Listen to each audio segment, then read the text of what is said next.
대선 과정에서 문재인 대통령 TV 토론 도움분입니다. 신경민 의원 전화 연결했습니다. 안녕하십니까? 네, 신경민입니다. 안녕하세요. 예, 먼저 축하드리고요. 고맙습니다. 예, 문재인 대통령을 대신해서 국민들께 한 말씀 해주시죠. 대신한다는 것은 좀 그렇고요. 예. 제 소회를 좀 말씀드리자면. 그러시죠. 예. 이제는 사실은 좀 정상적인 대통령, 그리고 좋은 대통령, 그리고 멋도 있는 그런 대통령을 가질 때가 됐습니다. 우리 국가로서도 그렇고요. 국민들의 개개인으로 봤을 때도 대통령이라고 이렇게 어디서 얘기를 했을 때, 멋있어, 괜찮아, 뭐 이런 대통령을 가질 때가 이미 지났죠. 네, 이상하게 그게 우리 정치 체계의 문제로 생각이 됩니다만은 그렇게 지금 멀어졌던 시기가 상당히 지났거든요. 네. 그래서 이제는 좀 그런 대통령을 우리도 좀 가져보자라는 것이 국민들 모두의 생각이었던 것이었을 거고요. 네. 이제 우리 국민들의 기대에 부합하는 대통령이 될 수 있고 또 돼야 된다고 생각합니다. 네.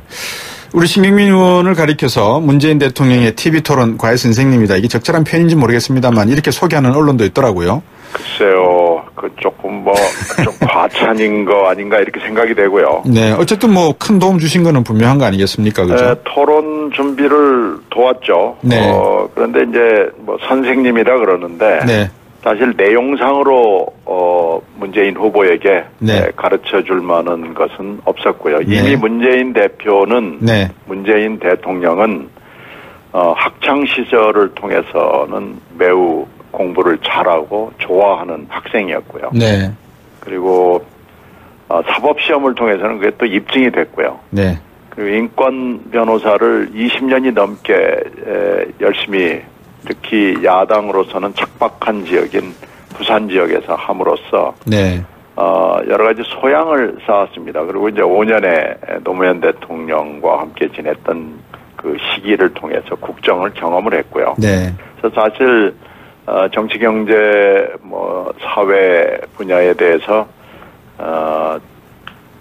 새로 뭘 가르치고 뭐 이런 것은 몰랐지 하는 것은 그건 없다고 봐야 됩니다. 네, 예. 다만 저희들이 도와주는 것은 네. 이 전략과 기조를 토론에서 어떻게 잡아가야 되느냐라는 네. 것을 가지고 진지하게 토의를 했고요. 네. 저희들의 그 조언을 상당히 충실하게 따라준 학생이라고 볼 수 있습니다. 네. 너무 지나치게 꼼꼼해가지고. 예. 우리들이 마련한 그 보고서를 예. 문구 하나 단어 하나를 다 봅니다. 그래서 너무 꼼꼼한 이러면 이제 선생님이 좀 피곤하죠. 예. 그럴 정도로 열심히 준비를 했고요. 네. 그 상당히 이런 걸 또 싫어해요. 뭐 자기적이거나 뭐 어색하게 이런 걸 좀 한번 해봅시다. 예. 내지는 이런 때는 그냥 확 가서 공격을 해버립시다. 예. 질러버립시다. 이런 거에 대해서는 선천적으로 잘 적응을 못합니다. 그래서 예. 어떤 때는 보는 분들이 답답하다. 예. 이런 때는 좀 한번 확 공격을 해서 혼쭐을 좀 내주는 게 좋지 않겠느냐라는 얘기들을 많이들 하셨죠. 예. 어떤 게 혼쭐을 내줬으면 좋겠다는 부분이었습니까? 어느 한 후보가 뭐 굉장히 거친 분이 있었잖아요. 예. 그래가지고 뭐 입만 열면 뭐 어느 토론 자리에서나 예. 또 어느 자리는 물론이고 예. 그 코너가 정책 토론을 해도 예. 꼭 들고 나와서 640만 불 가지고 들고 나오시는 분이 있었어요. 예. 그러다가 이제 급기야는 화를 참지 못해가지고 이보세요 하는 사태까지 갔습니다만은. 예. 하여튼 전반적으로 이렇게 뭐 남을 비판하고 비난하고 하는 데 대해서는 별로 그렇게 장기가 없습니다. 오늘 그 인선 발표를 하실 때 제가 잠시 그 생방송 중에 화면을 봤습니다. 네네. 보면서 말씀하시는 그 내용을 들어보니까 대단히 소통과 공감할 수 있는 그런 리더십을 갖춘 분이 아닌가 하는 기대감을 갖게 하셨는데 방금 그런 토론장에서도 아까 뭐 선생과 학생 이렇게 이제 표현을 하셨지만 사실 동료로서 그러니까 뭐 한 사람은 대통령이고 한 사람은 참모지만 중요한 국가 의사 결정 과정에 있어서는 동료로서의 어떤 충분한 토론을 가져야 되겠다 이런 뭐랄까 마음 자세 이런 것을 늘 가지고 계신 것 같아요. 아까 말씀하신 거 보니까. 일단은 뭐 거의 옆에 사람이나 아랫 사람에 네. 대해서 함부로 얘기를 할 수 있는 상품이 되질 못합니다. 네.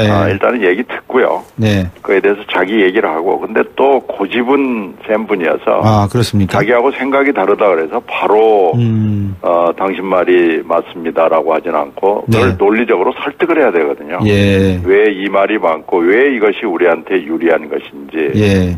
이것을 논리적으로 설득을 해야지. 논리적으로 본인이 그렇군요. 설득이 안 되면은요. 예. 그것이 아무리 유리하다고 해도 따라가질 않습니다. 그런 점에서 네. 오늘 기자회견도 여러 가지 얘기를 하실 수는 있을 텐데 네. 언론에 자기가 지명한 사람을 네. 직접 와가지고 이렇게 어깨를 두드리면서 제가 지명한 사람입니다. 이렇게 얘기하는 것은 미국식이거든요. 그렇죠. 네, 우리가 그 사이에 이런 식을 미국에서 좀 하는 걸 배워야 되지 않느냐라고 얘기를 많이 했습니다만 어느 대통령도 이것을 잘 하지 못했습니다. 예. 행동으로 보여주시는 친미주의자잖아요, 그러면. 아니요, 뭐 그 친미주의라고 아니, 제가 약간 이렇게 재밌게 표현한 잘하는 겁니다. 것은 네. 우리가 배워야 될 필요가 있고요. 네. 이것은 내가 이 사람을 지명했으니까 여러분들이 잘 꼼꼼히 보시고 네. 마음에 안 들면 분명히 얘기하시지만 저는 자신 있게 말씀드릴 수 있습니다라는 자신감의 발로고요. 그렇죠. 국민들한테 직접 자기 인선을 소개하는 것은 대통령으로서 반드시 해야 될 일이라고 생각해서 네. 저는 좀 좋게 봤습니다. 예, 미국서도 뭐 다 그렇게들 하니까요. 일단 네, 미국에서는 뭐 당연히 예. 그렇게 하고요. 예, 그건 예. 대통령으로서의 책임이거든요. 그럼요. 그 다음에 질문 드리고 싶은 게 이번에 이제 대선 결과 득표율이 한 41% 정도 네, 나오셨지 네. 않습니까? 그렇죠. 여기에 담긴 의미는 어떻게 보십니까? 일단 18대하고 달라진 것은 18대는 2인 후보가 각축을 했기 때문에 51대 48이라는 거였지만 네. 이번에는 사실상 5인 후보 그리고 주요 후보가 3인 이상이었기 때문에요. 1강 2중 이야기였다고 볼 수 있잖아요. 네. 그러니까 3인 이상의 후보가 나와서 41%를 했다는 것이 일단은 큰 의미가 있고요. 네. 다른 관점은 2위 후보와의 표 차이인데요. 이게 네. 더 중요하죠. 네. 557만 표라는 것은 예. 지금 대통령 선거 이후에 최대의 표차입니다. 예. 그래서 그만큼 촛불 특히 5월 대선을 하게 된 역사적인 이유에 대해서 국민들이 네. 대단히 깊은 인식을 하고 있다고 봐야죠. 예. 경제 문제, 또 누적된 불평등 문제, 뭐 외교 안보 문제는 말할 것도 없고요. 사드 네. 문제라든지 또 네. 북핵 문제 산적해 있지 않습니까? 어떻게 그렇죠. 저 우선순위를 좀 생각하실까요? 우선순위라는 것도 표현이 좀 웃깁니다만은 어떻게 해결하실 겁니까? 근데 지금 안보 위기하고 경제 위기가 지금 같이 몰려와서 그러니까요. 눈앞에 펼쳐지고 있는 거죠. 예. 근데 중요하고 급한 것은 아무래도 외교 안보겠죠. 네. 예. 이건 뭐 즉각적으로 예. 바로 관련되는 그 열강의 그 4대 강국들하고 네. 얘기를 해야 될 거고요. 예. 북한하고 또 어떤 스탠스를 가져야 하는 것도 중요하고요. 그래서 이건 너무나 급한 겁니다.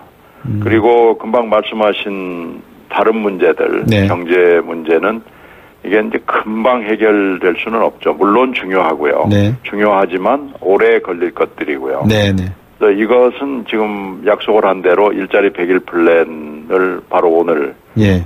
착수를 한 거고요. 네네. 이건 정부 기구 개편하고 추가 경정 예산하고 맞물려 있고 그래서 예. 이 두 가지를 같이 그러나 한 가지는 급하게 한 네. 가지는 조금 장기적으로 중장기적으로 접근을 해서 같이 풀어 나가야 되고요. 외교안보 문제를 풀어가기 위해서는 오늘 지금 약식으로 취임 선서를 했습니다마는 네. 30분 정도 걸렸죠. 네.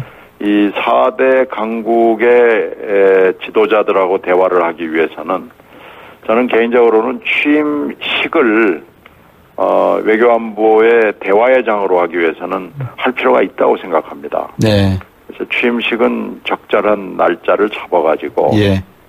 외교에 방점을 두면서 예. 할 필요가 있다고 생각합니다. 예. 아까도 제가 오늘 인선 말씀을 드렸었는데 국무총리에 이낙연 전남지사를 하셨고 비서실장은 임종석 전 의원 등 내정하셨는데 네. 통합정부 구상 실현의 의미는 좀 더 지켜보면 내각 구성에서는 반영이 될까요? 어떤 의미로 봐야 됩니까? 지금 이미 이낙연 지사는 사실은 친노 인사가 아니고요. 예. 임종석 전 의원도 친노가 아니고요. 예. 다 일단은 당내에서는 통합의 제스처를 보여준 거고요. 네. 이제 당 외 인사들, 그러니까 구 여권, 지금의 야권 인사들, 또 야권도 지금 여러 갈래가 있기 때문에요. 네.